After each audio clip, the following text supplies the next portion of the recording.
So, 48 hours, a single signature in the Oval Office, and the entire foundation of North American trade was set on fire. Washington invoked Section 301. They launched a unilateral investigation. They targeted dairy. They targeted digital taxes. They targeted environmental regulations. The media called it a trade dispute. They called it a negotiation tactic. They were entirely wrong. This was the opening salvo of a total strategic confrontation, a hostile audit of a century-old alliance. Washington expected the standard protocol. They expected compliance. They expected a panicked request for a meeting in the District of Columbia. They expected the standard diplomatic retreat that has defined Ottawa for decades. They forgot who was sitting in the Prime Minister's office. They forgot to check the resume of the auditor. Within 6 hours, Mark Carney did not offer a single concession. He did not issue a plea for mercy. He did not ask for a phone call. He redefined the very concept of Canadian critical infrastructure: energy, minerals, airspace, water. He identified the off switch for the American economy, and he put his hand on it. Hit subscribe, because what happened next is the exact moment the world's largest economy discovered a brutal physical reality. Your domestic laws mean absolutely nothing when your opponent holds the physical key to your supply chain. Your tariffs mean nothing when your power grid relies on the very people you are threatening. This is not about trade law. This is about physical survival. This is the moment Washington realized they are no longer the only ones with a weapon. Let us project the baseline reality. Let us examine the profound knowledge failure currently paralyzing the strategic establishment in Washington. For decades, the American capital has operated under a dangerous delusion. The delusion of absolute leverage. They believe that because they possess the world's largest consumer market, they possess the world's only leverage. They viewed Section 301 as a magic wand, a tool to force obedience without cost, a way to win a deal by making the other side beg. This is the arrogance of the dealer, a total failure of perception, a systemic knowledge failure. Washington treated the Canadian relationship like a distressed commercial real estate contract. They thought they could renegotiate the terms by threatening to walk away from the table. They targeted small-scale irritants, dairy quotas, digital services taxes, nominal policy differences. These are distractions. These are rounding errors in a multi-trillion-dollar relationship. In chasing these minor wins, they exposed their own massive unhedged vulnerability. They exposed the throat of the American economy. They forgot the first rule of physical systems. You cannot run a manufacturing economy on lawsuits. You cannot power a city with an executive order. You cannot build a fighter jet with a press release. The United States currently imports 4 million barrels of oil per day from Canada. Read that number again. 4 million. That represents 50% of all American oil imports. The American Midwest, the Northeast, the Pacific Northwest. These regions are not just trading partners with Canada. They are physically tethered to Canadian energy infrastructure. They are biologically dependent on the continuous, uninterrupted flow of Canadian carbon. They are one pipeline closure away from a total operational failure. Washington launched an attack on the periphery while their own heart was wide open. They threatened a 60% tariff on Canadian lumber while their own power plants were running on Canadian natural gas. They threatened to freeze assets while their own military-industrial complex was running on Canadian minerals. This is not the execution of a strategic deal. This is a catastrophic mispricing of risk. It is a gambler betting his house on a coin toss. The strategic establishment in the United States looked at the spreadsheets and saw a trade deficit. Mark Carney looked at the map and saw a chokehold. Washington assumes that trade is a choice, a transaction that can be paused or cancelled for political theater. They do not understand that for the American economy, Canadian inputs are an inelastic supply. There is no alternative vendor for 4 million barrels of oil within a 24-hour window. There is no backup system for the Great Lakes water resources. There is no plan B for the critical mineral supply chains that build every smartphone, every electric vehicle, and every advanced weapon system the Pentagon relies on. By invoking Section 301, Washington did not prove strength. They proved they no longer understand where their own power comes from. They signaled to the entire world that they are a high-risk counterparty, a volatile variable, a system that will prioritize a domestic headline over the operational stability of its own infrastructure. They attempted to utilize economic coercion against the very people who heat their homes and power their factories. Not an oversight, not a minor miscalculation, a profound systemic knowledge failure. Washington fundamentally mispriced the physical reality of North American integration, and the market of global geopolitics is currently preparing a massive correction. The dealer thought he was selling excess. The auditor realized he was holding the life support. Within 6 hours of the announcement from the Oval Office, the mechanism of Canadian sovereignty was engaged. Mark Carney did not respond with a tweet. He did not issue a vague press release. He did not appeal to the shared history of the 20th century. He responded with a statute. He invoked the Critical Infrastructure Protection Act. This is the ultimate regulatory pivot. He designated the flow of carbon, the transmission of data, and the movement of resources as national security assets. He identified the physical connection between the Canadian wellhead and the American refinery, and he redefined it as a tool of strategic confrontation. Washington owns the ink, Ottawa owns the oil. Let us look at the numbers that the White House strategists ignored. Canada supplies 4 million barrels of oil per day to the United States. This is not a luxury. This is not a discretionary purchase. This is the metabolic requirement of the American industrial heartland. The refineries in the Midwest were built specifically for Canadian heavy crude. They cannot switch to Saudi oil in a week. They cannot pivot to shale in a month. The infrastructure is hardwired. The pipelines are a physical reality. They are the arteries of the American economy. When Carney signaled the immediate review of export permits, the market did not wait for the tariffs to be implemented. It responded to the physics. Oil futures jumped 12% in a single morning. Natural gas climbed 18%. In Chicago, the cost of heating a home doubled during the trading session. In Detroit, the assembly lines faced the immediate threat of power rationing. The governors of Michigan, Wisconsin, and Minnesota did not call for war. They called for a retreat. They realized that their entire industrial base exists at the pleasure of the Canadian energy grid. This is the first chapter of the sovereign chokehold, the energy shutdown. Washington attempted to utilize Section 301 to tax Canadian products. Canada responded by withholding the energy that makes those products possible. Not a retaliation, a supply chain audit. Carney made it clear. If the United States treats Canada as a non-compliant firm, then the United States is a high-risk consumer, and high-risk consumers are the last to receive the supply. The off switch is no longer theoretical, it is active. Chapter 2. The Airspace Siege. Consider the map. Consider the arc of the globe. The most efficient flight path from New York to London does not cross the Atlantic in a straight line, it crosses Canada. The shortest route from Chicago to Tokyo does not cross the Pacific, it crosses Canada.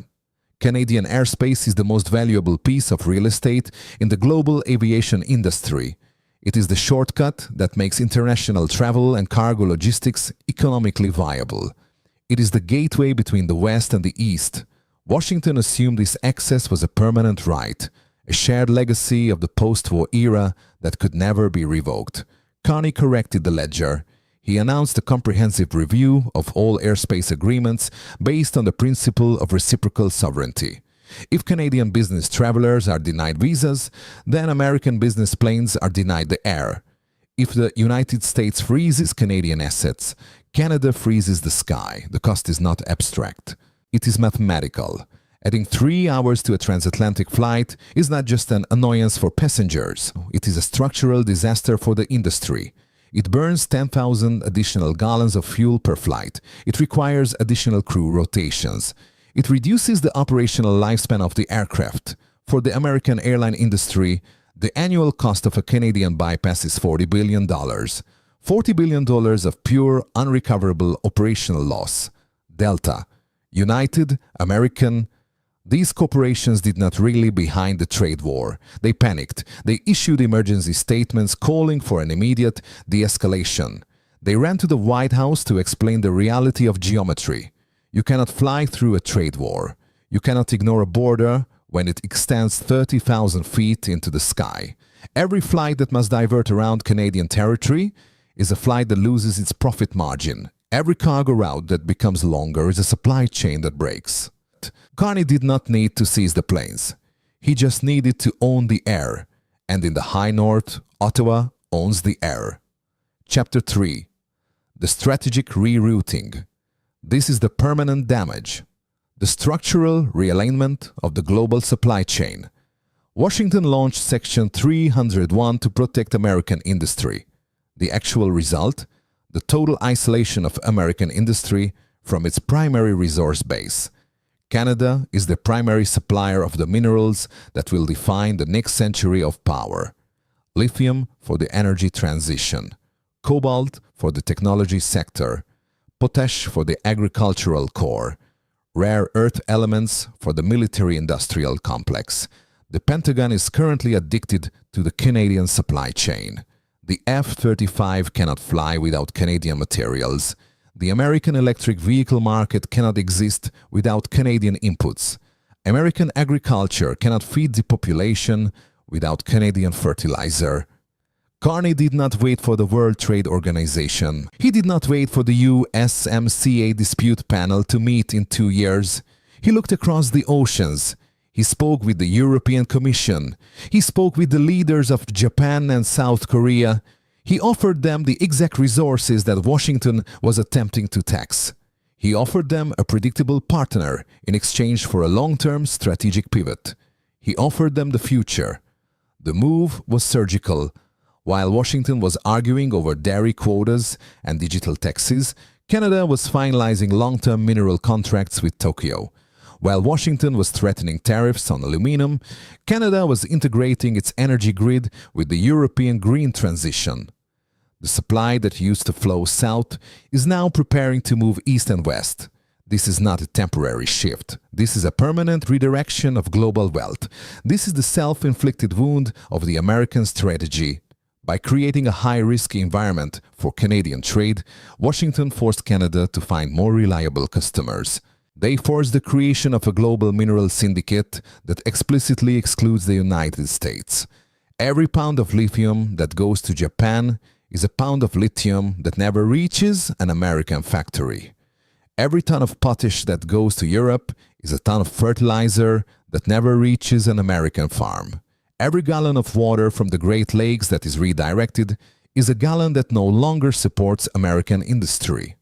Washington thought they were the only game in town. They believed the American consumer market was the ultimate prize that every nation would beg to access. Carney proved that the American market is a liability when the rules are broken by the host. He demonstrated that in the 21st century, resources are the ultimate currency. Laws are just paper. Pipelines and minerals are reality, not a negotiation, not a request. A total strategic bypass. The United States has spent 75 years as the center of the global economy. They assumed the world would always wait for them. They assumed the supply chain would always revolve around the District of Columbia. They were wrong. The sovereign chokehold is now operational. The off switch has been identified. The sky has been closed. The minerals have been redirected. Washington owns the ink, but Ottawa owns the oil. Physics does not sign treaties. Geography does not recognize executive orders. The American heartland is finding out that you cannot eat a tariff. You cannot heat a house with a legal investigation.